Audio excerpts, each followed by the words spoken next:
What's up, guys? Welcome back to the Video Creator Podcast, where we talk about all things YouTube. My name is Augie Johnston, and I'm here with my co-host, Grant Ball. And in today's episode, we're going to be talking about what are the three most important things on YouTube. When it comes to trying to trigger the algorithm and get more views, what truly matters. And not only are we going to talk about what those three things are, but we're going to actually dive into how you can improve each of those three things. So it's a bit of a masterclass today. And so feel free to grab a pen and paper as we're going to be kind of doing a brain dump on the three most important things on YouTube.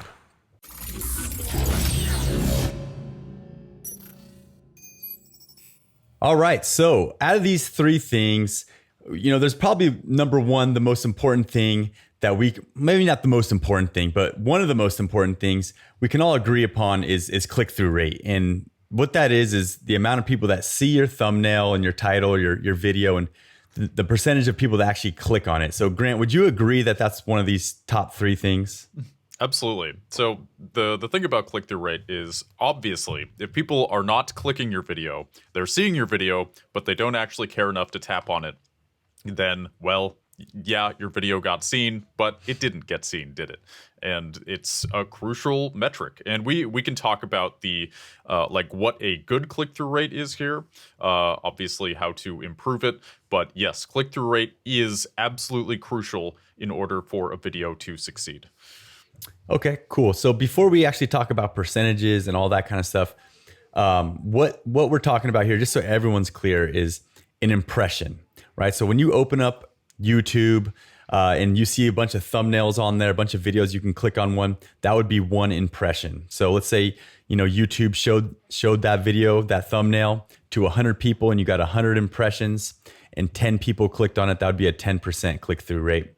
Okay, so before we talk about the percentages and stuff, what are the things that actually help you get a good click-through rate? So what actually matters in click-through rate world? So the most important things are title and thumbnail. So title is, about what it sounds like. It's just, is it something that is catchy? Does it have keywords that are actually relevant to what the video is about? I think some people, they try too hard to be clickbaity. They use too many capital letters or not enough capital letters. And if you are not making titles that are appealing to the human eye and to the human mind, then you're probably not going to have a very good click-through rate. This is pretty obvious, pretty basic. But and another thing is thumbnail, of course. So thumbnails, we've talked about this quite a few times on this podcast, but it is absolutely worth taking a lot of time to make a good thumbnail. The reason for this is if you put all this time into a video and people aren't clicking it, then, you're kind of screwed, right? Like, you want your marketing to be good. And the thing about a thumbnail is it's a piece of art, really. And sometimes the process for that can take time. So an efficient way to do this, I find, is instead of kind of doing it as the last thing, you should make a rough draft of your thumbnail kind of while you're making the video. And then even if you don't end up looking at this draft of your thumbnail for a day or two or three, or even a few hours, then you can come back to it with fresh eyes and kind of touch it up and fix anything that's wrong with it. I just find this is the best use of time versus trying to brute force a thumbnail at the last minute. You're just not going to make something as good. You're going to be stressed out. And you're kind of putting this really important thing as a last priority. I have one other thing to add to click-through rate too. So this is particularly important with mobile. You may have noticed if you're scrolling through YouTube on your phone that sometimes videos will autoplay and they'll play silently and they'll show the subtitles of what's being said. And so the first 10 seconds of your video, you almost want to think of it like the actual words need to be engaging and relevant to your video. If you're kind of just like, hey guys, my name's Grant and I like cupcakes and baking is great, but your video is actually about how to grow a YouTube channel, it needs to be relevant and enticing to the viewer. They when they see your video auto playing with the subtitles, they should know what your video is about. So these are like the biggest things for click-through rate. Nice. Yeah. And I'll add just a little bit on top of all that, because I think also a part of getting people to click on your video is your topic of the video. Like, what actually is the video about? Because like what I've seen over the years on YouTube is like we've gone from very like cut and dry video topics like how to restore your computer to factory settings. Like that would be a video that like I would see kind of back in the day. And now I don't see like too many of those kind of videos being suggested. Like now the topic would be more like, you know, how to restore your computer to factory settings in less than 30 seconds while drinking a cup of coffee. I don't know. Like the topics are getting more and more, I don't know, just more like, I guess, entertaining, you know, like, you know, that's more of like a, I don't know, like a tutorial type video, but I'm just in general, like even the business channels that like, I love to watch, like how to make money online, how to start an online business. And I'm starting to see like those tutorial type videos go from being like cut and dry to now they're more like, I spent $10,000 on a mouse, you know, or I spent, like, there's just like, they're more like challenge based. They're more like, there's more stakes. There's like, they put stakes on themselves. Like I'm going to make $10,000 in 2 days. You know, like there's always like the topics are just like not, and then you click on it and it's kind of like a tutorial in a way, you know, like they're teaching you these different tactics and stuff, but with these stakes and with these challenges. So, that would be like, yeah, like the last thing I would mention about click-through rate would be the topic. But and just to add on to your thumbnail talk, I was at a conference called Vid Summit last week, and Mr. Beast was talking about his thumbnails and stuff, and it was super interesting because he starts with the thumbnail, and they create many different versions. They'll create, I mean, the example he gave, I think, had 12 different versions of a thumbnail. And all of them had small tweaks. One had a blue sky in the background. One had like a dark, stormy sky. One was kind of like they were all kind of the same, but like different vantage point. Like the camera was looking at him, and then the next one, the camera was looking down on him. And the crazy thing, that the thing that kind of made me say, wow, is that they don't really care about capturing the thumbnail like during the day of the shoot. They actually a lot of times create them before they even shoot, and they use like 3D artists to create renders of like, let's say they want to, like he made one where he gave away an island or something like that, but it's not an actual photo of the island. It's a 3D graphic designer who like recreated it in 3D. And obviously no one has the budget for that, most creators, but it just goes to show like the possibilities on creating thumbnails and how important they are. Okay. So let's talk a little bit about how to improve your thumbnails and how to improve your click-through rate, because we talked about, okay, you need a good thumbnail, you need a good title. Let's say that you release a video, and a lot of people do this, and then a week passes, and then you check your analytics and your click-through rate is very low. So what would be like a low and high percentage click-through rate? And if you did have a low one, how would you improve it? Mm-hmm. So I would say a low percentage is anything 3% or lower. 3% is like the upper end, or the 3% is the lower end of acceptable, I would say. Once you're getting between like 3.5 and we'll say 7%, that's like a solid click-through rate. That's fine. That's pretty good. You're doing it. Good job. And then anything around like 10 or more, that's fantastic. You're doing great and you are killing it. One thing I would recommend for like objectively being able to up your click-through rate is to use A/B testing. So for those unfamiliar, A/B testing is the concept of trying two different things and then collecting data on what works better. So I actually have a client I make thumbnails for. That's all I do for them. I make their thumbnails, and I'll make 2 to 3 thumbnails per video for them, and they'll put it into the software, and the software will actually show different viewers different thumbnails and then collect data on which ones have the highest click-through rate. And one here, I can actually let me look at the actual data for you. So I had one thumbnail that had a click-through rate of 11.5%, like Wow. really high. And then another one I made for them that had a click-through rate of 4.1%. And I mean, this is a massive difference. Like, what if we had only made that second thumbnail? You know, what if that was it? And the video is doing like almost 10 times better than their average video. It's still a pretty small channel. They have about 1,000 subscribers, but they've grown a lot in the last month, and a big part of it is we're honing in on what works for their thumbnails. So again, like, this is a click-through rate difference of what, like 7%? That's huge. Like, the more people that see your video and that actually click on it, the better it's going to do. And this video is doing great.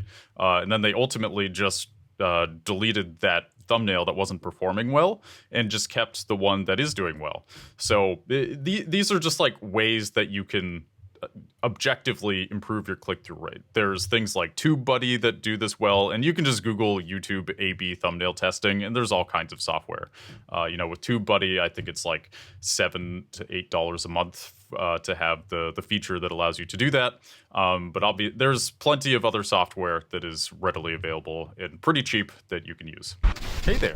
You probably know the Video Creator Show is brought to you by VidChops.com. What is VidChops.com? Well, it is an editing service that will take the horrible burden of editing off your back. We all know video editing. It's tedious. It takes forever. But what if you had a professional who did it for you? You go to sleep, you wake up, it's done. Wouldn't that be magical? VidChops.com. Hire a professional, save yourself time and energy, and take your YouTube channel to the next level. Nice. Yeah. And kind of one rule of thumb that I always kind of stick with, and this kind of goes just back to like marketing in general, is curiosity. You got to create curiosity in your titles and your thumbnails, along with a good topic, so that people will click and make them curious. Like, I wonder, did he achieve that goal that he set? Or, what is this video exactly about? Or what's that great tip that they're going to give? If you can create that curiosity, that'll help you get the click. Now, one final question on thumbnails, and this is going to be a personal opinion. It's actually very controversial. Oh. Do you put text on your thumbnails? Yes or no, or does it depend? The answer is it depends. So going back to the data here, one round of thumbnails I made has no text. The one with no text has a click-through rate of 7.7%. The one with text has a click-through rate of 3.7%. Wow. Yeah, so text can add a lot. So here's kind of some guidelines of when you would want to use text. Let's say you have kind of a complex video and there's a lot of different reasons that it might grab a viewer, and you want to market that. So one way to market the idea of what this video is about is to put something in the title. So in this case, the video we're using, the title was "What Smokers Really Think About Runners," and the thumbnail is like a guy smoking a cigarette, and then another guy in like neon kind of athletic gear, looking angry and pointing at the smoker while he's like in this cloud of smoke. And without text, it's a very engaging picture, just like this guy's face with like a bunch of smoke kind of going up in a cloud. And then the text is smoker versus runner. But in this case, the text didn't really add anything. You already know that by the title, what smokers really think about runners.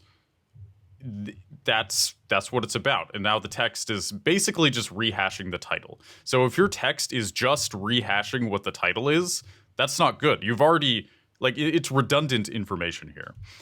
Like, we wanted to just try it. It's good to have objective data for this, because you could, without this data, think, well, maybe people only look at the thumbnail and the title is kind of an afterthought to people. People are drawn to images more than words. But in this case, you just objectively, they're clicking more on the picture without any text. And then another thumbnail I made for them with text, it's like the video is friends that bet on everything. So they're like at a funeral and they're like, I bet this funeral is only going to last like 10 minutes. Nobody likes this guy. I bet Jimmy's not going to make it out of surgery, and it's a funny video. The text in the video is so it's like a split screen, and it's one guy going like, no, and he looks really angry with the text no above him. And then there's another guy with a bunch of money, and he looks really happy.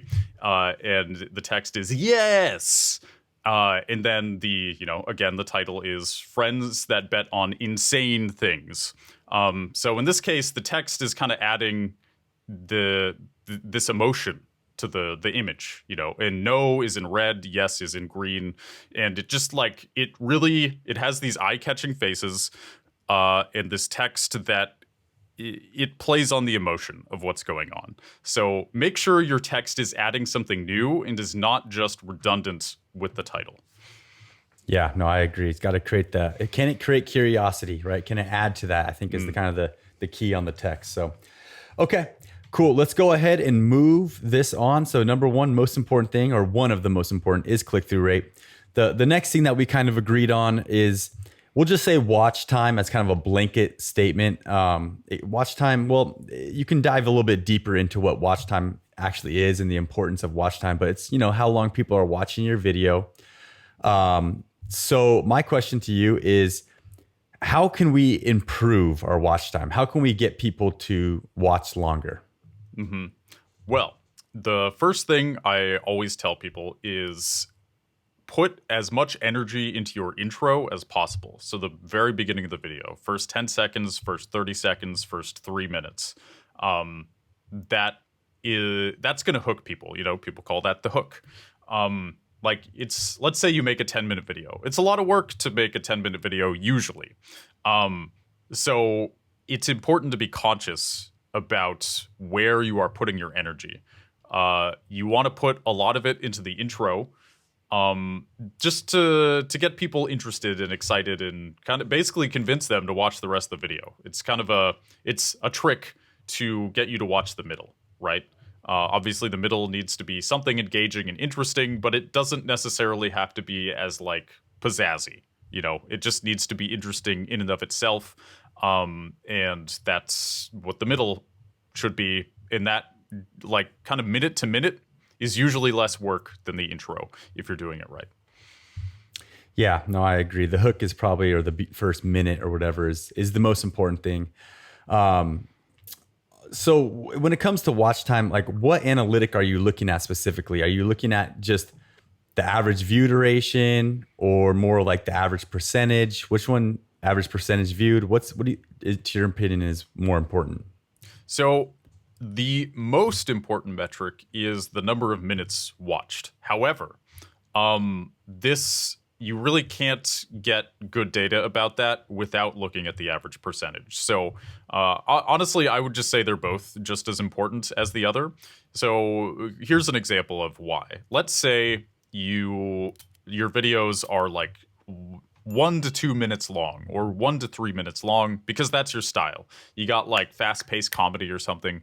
That's totally valid. Don't try to be something that you're not. However, if you're going to make really short videos like that, if your videos are going to take off, your watch time should be at least 70%, I would say. So yes, even if your fans are watching a lot of the video, if it's a short video, it's going to be harder for it to take off. So a 50% audience retention on a 20-minute video is way better than 50% audience retention on a 3-minute video. If you have 50% retention on a 3-minute video, the algorithm's probably not going to promote you. So it's basically, the shorter the video, the higher your percentage needs to be for this video to be considered successful to the algorithm. Yeah, because if you're getting, let's say, a 3-minute video and you're getting average view duration is 2 minutes, whatever that percentage is, 66%, you're getting 2 minutes of watch time for that video. So basically what you need is somebody to click and watch the next video in order to get 2 more minutes maybe of watch time. Because with those 2 minutes together, that's 4 minutes of watch time. When another creator who might create similar content creates a 10-minute video, if they're getting 5 minutes of watch time, which is only 50% on that video, they're still getting 5 minutes. So technically, from what I think, the algorithm would promote that video over your video, because in total they're getting 5 minutes of watch time. Is that basically what you're saying? Mm-hmm. Yeah, essentially. Okay. Yeah. And I wanted to ask too, one valid strategy of getting more watch time, especially if you have a bunch of shorter videos, is basically to get people to watch more of your videos. So they finish watching one, they're like, oh, that was great, I want to watch another. Click. So, an easy way to do this is to add a video of yours to your end screen that is relevant to the video the viewer just watched. Was this something that you actively try to do, Augie? Like, do you have any advice on how to get people to watch one video and then watch another? Because I actually, it seems simple, but usually what I do is I just kind of I just put another video at the end. Maybe I'm like, check out this video. Is there more people can do?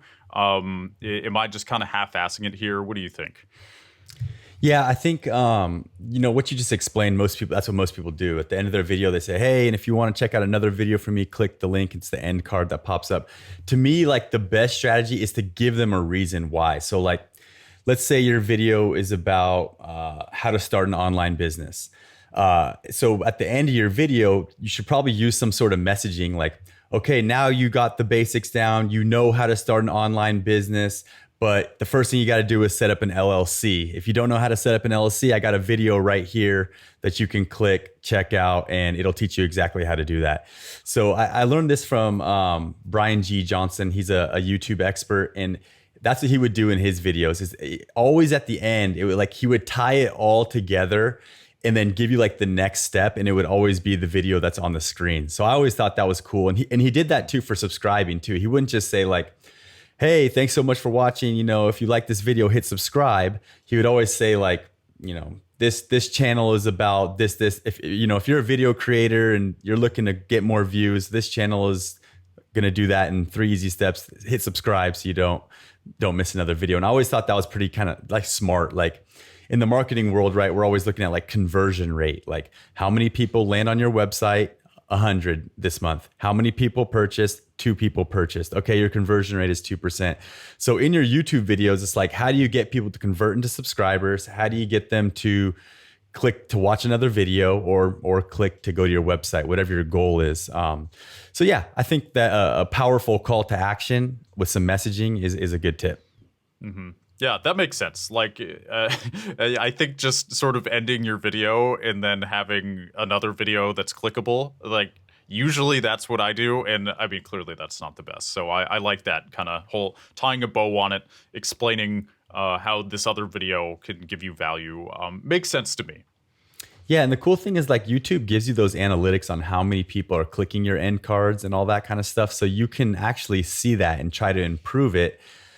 I will say though, think about it though, how many people really do watch all the way to the end? Not a lot, it's really the super fans. So you're not going to get a ton of click-throughs. If you get 1,000 views on your video, your end card is not going to get clicked all that much, but it could start that binge session, right? So you get that person to watch the end, maybe only 50 out of 1,000 do, but if you get 10% of those 50 to click, it's only 5 people. But if you can, if they go and watch that other one all the way through, you just doubled your watch time, and maybe even create that binge session, which is going to just give you a whole bunch of watch time and just help you with the algorithm. And for those listening right now, remember, we're talking about these tips and click-through rate and watch time because what we're trying to do is we're trying to trigger the algorithm, or we're just trying to get the algorithm to promote us out, to suggest our video to people that watch similar types of content, right? Somebody watches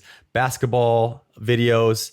Well, if they watch a ton of basketball videos, I hope that YouTube would recommend them one of my videos, because I've proven that my videos are good because people click on them and watch all the way through. So, all right, watch time, average view duration, average, percentage viewed.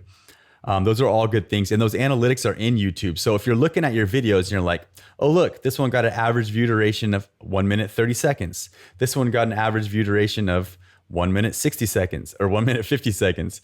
This one got an average view duration of 4 minutes. Then you can go back and you can look at that one and be like, why did this 4 minute video get so much? Was it the hook? Did I do something different? Was it just the topic? And if it is just the topic, maybe then you can say, okay, I'm going to create, more of these types of videos. I'm going to double down, as people say, on this type of topic. But that's what you want to do. And also when it comes to like, the analytics, it'll show you like a graph of when people drop off. And there's even a button now on YouTube that says intro. So you can click on that and it'll show you your first 30 seconds and what it looked like. You can click on one called spike and it'll show you where your watch time spiked. So like the video I'm looking at on my channel right now, at 55 seconds into the video, only 36% of the people watched that part. But at 1 minute and 6 seconds of the video, 55%. So it actually spiked up. So I'm not sure if that means that people clicked ahead or what, but there was a spike there. So that's a good thing. What is also happening at those points in the videos? Well, that's what I'd have to look into. So here, actually, in this one that I'm looking at, it's really just it's kind of like after the hook, after the intro. So like I said, that's a minute and 2 seconds or so. And that's when the video spiked up from 40% of viewers watching it to 55%. So I'm guessing people are just like clicking ahead to get to the content maybe, and to kind of get past the intro. But yeah, it also shows you a dip too. So you can click on dip and then it'll fast forward in the video to the exact point where the retention dipped and people clicked away. So you can go to those points in your video and then say, okay, look, every time I ask them, to subscribe, or every time I mention a sponsor or whatever it is, there's a dip. So maybe I need to move that to the end of the video or just somewhere else in the video, or just, that's how you're looking to improve as you go along. So that's just a quick tip as well. So, okay. This brings us to the third part. Let me go ahead and get my video. It just died. All right. The third part. So what to you is the third most important? And this one we didn't talk about beforehand. So Grant, what are you going to throw out there? What's the third most important thing on YouTube? So I have two, but I'm going to start with the most tangible one. And what that is engagement. So likes, number of people hitting the subscribe button, also number of comments. Is your video generating conversation? Let's say you're covering something controversial and you have given really interesting insights into what's happening. So let's say you're covering some YouTube drama and you are kind of breaking down what went down, and you have delivered a perspective that is helpful to the conversation. So a good example of a channel that does this is, technically his channel is called Penguins Zero, but he usually goes by Moist Critical. And he literally just like talks to a webcam about like, some YouTube drama, or even a video I watched yesterday is about a chess cheating scandal. Big chess players caught cheating or accused of cheating, and there's all this kind of Twitter drama, and he sort of condenses the information, gives a very balanced and interesting perspective. He's also a very good speaker. He's very funny, very articulate, and there's always a ton of comments on his videos, and people responding to comments, liking comments. And I think by being kind of a valuable member of this internet conversation, he generates a lot of engagement on his videos. People appreciate what he's saying because he's making sense out of a complicated situation. So he's getting lots of likes, he's getting lots of subscribers. And obviously a kind of artificial easy way to boost likes and subscribers is just, a little bit into the video, just, hey, if you like what you're seeing, make sure to like and subscribe. Like it's kind of a meme, but it does work.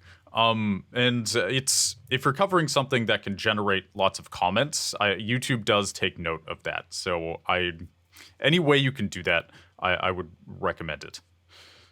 Yeah, and Mr. Beast also spoke about that at the conference. He said, hey, you do have to ask people to subscribe.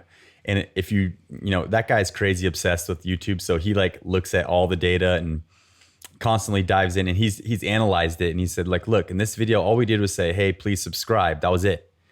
And the other video we didn't. And like we had double the percentage of people that watched the video subscribe. So it is important. I think that's a good tip, to get those likes, comments, and just engagement, right? You want people to engage. And I think that's true on all social media platforms. And I've even heard like people on TikTok and stuff saying like, oh, this new video, watch, the comments are going to blow up. I'm going to get so many comments. And I'm like, how? And they're like, oh, because instead of orange, I said orange. Every time I said, instead of orange, I said orange. Right. And so everyone just roasts me in the comments, and then the video goes viral. So yeah, that does work. Yeah, it does work. Have you ever tried that? So I've done that on accident, like especially kind of in my early voiceover days. Like if you're not speaking to like an audience, I think a lot of people, they have like some hiccups in the way they talk. They sort of mispronounce words. So I'll give you an example. The word plateau, a mesa, a rock with a flat top. I used to just call it plateau. I don't know. I like pronounced it weirdly. Plateau. I think something stupid like that. I don't know. I would just say it. Nobody ever called me on it until I was like talking in videos, and then people would comment like, "Why are you saying it like that?" But it would get engagement, by mispronouncing words, like weird little words like that. You can get engagement, or even so. One of the videos that went viral on Treesicle was on Sonic the Hedgehog, and we talked about the 7 Chaos Emeralds in the game, but then we only showed 6 on the screen. Like, we kind of had this graphic of 6 Chaos Emeralds, and I said 7, and then people were like, you only showed 6. And like, seriously, this video is like 6 years old. People are still commenting about it. And I'd say probably like 15% of the comments on that video are about that. So yeah, you can do these things. They were all on accident, and you do want to be careful. You don't want to like destroy your reputation by constantly doing wrong information, but it is kind of funny. Like if you can mess up some things that don't really matter, yeah, it works. I've done it. I would recommend it, honestly. Yeah, and I think maybe not on YouTube as much, but like I think on places like TikTok and stuff, I think that stuff's great because I think the comments maybe hold more value there. I don't know. I don't know how much on YouTube. I know that it does. Engagement is important. You do want comments, likes, and all that kind of stuff. I just don't know how much it plays into it. It's less important than watch time and click-through rate. I think you need a lot of comments for it to really make a difference. If you increase your number of comments by like 7%, I don't think that's going to do anything. Even likes, like, they're important, but they're less important than the other 2 factors we've talked about. I think you need to generate a lot, like a big difference in your engagement in order to see a difference in your video. So, like Philip DeFranco will cover a news story, and it'll be kind of a controversial story. He'll give his opinion, and then he'll ask people for their opinion. And, some of these stories are really intense or tragic, and people will comment in droves and like respond to each other and have arguments in the comments. And, that's kind of like an exponential increase in comments when he does that. And I think that helps him a lot. So that's just something to keep in mind is like engagement, you really have to like blow it out of the water to make a big difference in how well your video does. Yeah, that makes sense actually. And I think in that explanation there a second ago, you gave another kind of watch time tip because you said, oh, the video's titled 7 people that do this or whatever, and you only talk about 6. There's a watch time tip right there. The reason people are mad is because they're sticking around because they want all 7, right? They want that 7th one. So when you're looking to increase your watch time, maybe you add tips, or not tips, but like, what's it called? Listicle type video where like, 5 this, 7 this, 6 this. That will keep people around watching because they don't want to miss one at the end. So yeah, there's another little tip right there for watch time. Okay, let's go ahead and get into the next one that you were talking about. You said you had two extra ones. This one was engagement, likes, comments, subscribes. What was the last one before I share mine? Yeah, so the last one is kind of abstract. And this is, I'll call it artistically valuable. Something that is unique, that people have rarely or perhaps never seen before, or perhaps you are covering a topic that is not obviously important, but it's important to you. And when you cover it, people realize it's important to them. So I'll give you an example. I have watched a video by Van Neistat 3 times. 3 times. I think the video has 150,000 views now. It came out 3 months ago, and this man is making $12,000 a month on Patreon. So the video that I've watched 3 times by him is called Narcissism versus Universality. So the video is essentially about what is the difference between making something for narcissistic reasons versus universal reasons. So, when you're making a video or you're making art of any kind, I think there's always this balance between wanting validation from others versus you are trying to spread an important message or spread a feeling in the world. And you're kind of always walking this line of like, am I being narcissistic? Or am I doing this because I actually want to help people on some level? And his video is about that. And I've never seen a video about that. It's like a 30-minute video. He talks about himself a lot in the video, but it also is universal in that I feel like I learned a lot, and it's not just him hearing himself talk. So this was an important topic that I personally have struggled with as a YouTuber of,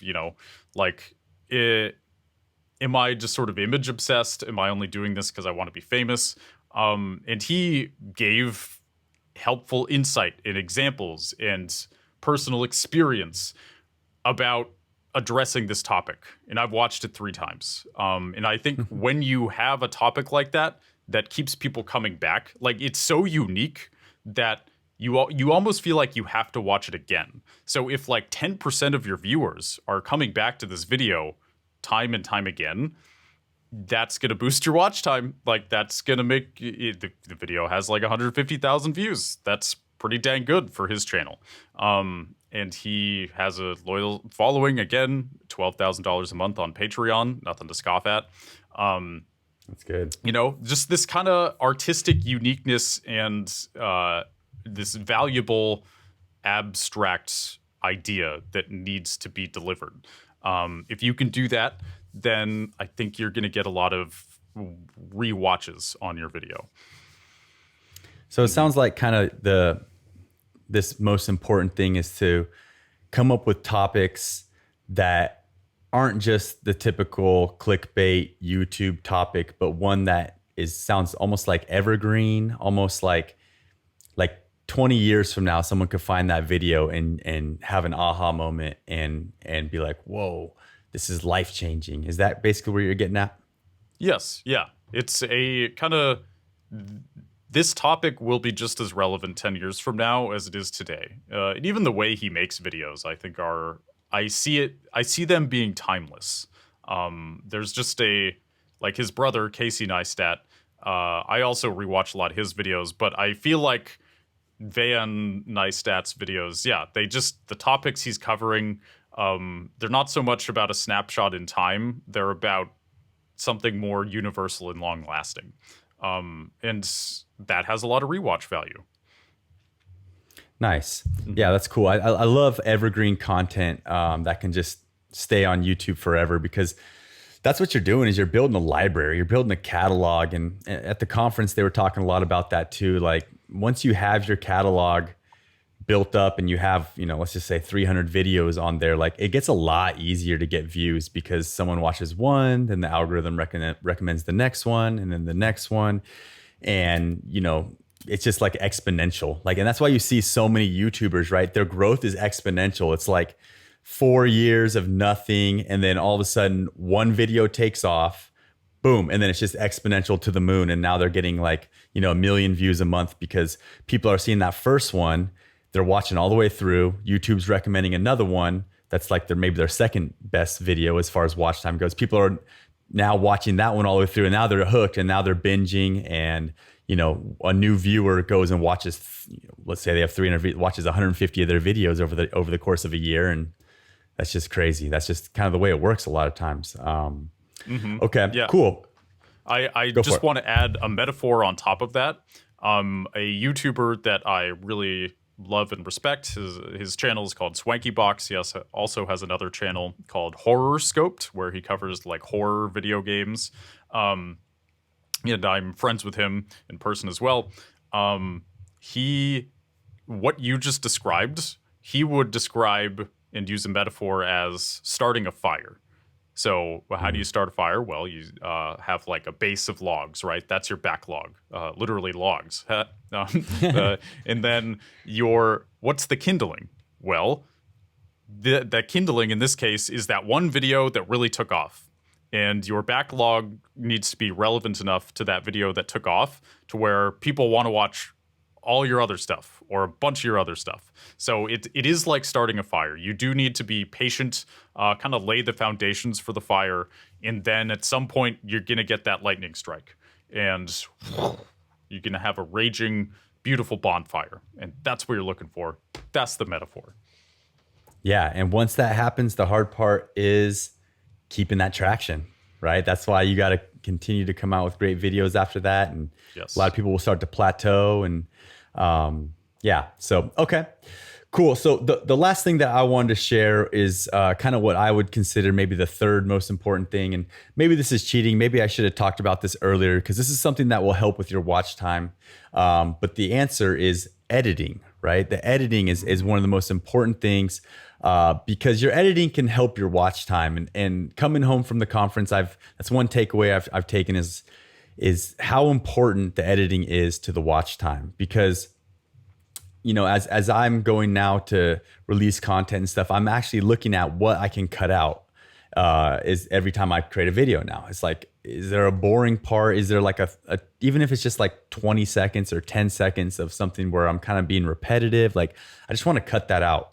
Also times where I kind of stutter or say the same thing twice, I'm cutting it out. And then also with your editing, there's other things too. Like we probably should have spoken about this during the during the watch time part, but it's fine. We'll talk about it now, which I just said B-roll, right? Using B-roll. If you have a talking head video and you're not using B-roll, which is, you know, footage that overlays on top of what you're saying so that there's kind of like a cut and it shows something else. Normally in talking head, like if I'm talking about surfing, it would cut to somebody surfing. And I think it's done in the edit. And I think it's not that challenging because there's so many like good stock footage libraries out there. Like back in the day, there was not very many good stock footage places to go to get stock footage. Nowadays, there's a lot, and they're actually affordable. Like for less than $20 a month, you can get access to Storyblocks, which is like the most giant library of stock footage. And that's what I use in mine because I don't have time to go shoot a bunch of B-roll. Sometimes I do, but sometimes I don't. And you can use that to help with your watch time as well. And other kind of little quick editing tricks that I think help as well is, you know, text on the screen, right? You're seeing that more and more. Like look at a Mr. Beast video. The intro is just like text on the screen the whole time. And then also full screen titles. So what a full screen title is like maybe you got step one, and then when it comes time for step two, you know, the full screen will be covered with a graphic or maybe stock footage, and then text as the title. I think that's a good way to kind of break up your talking head videos.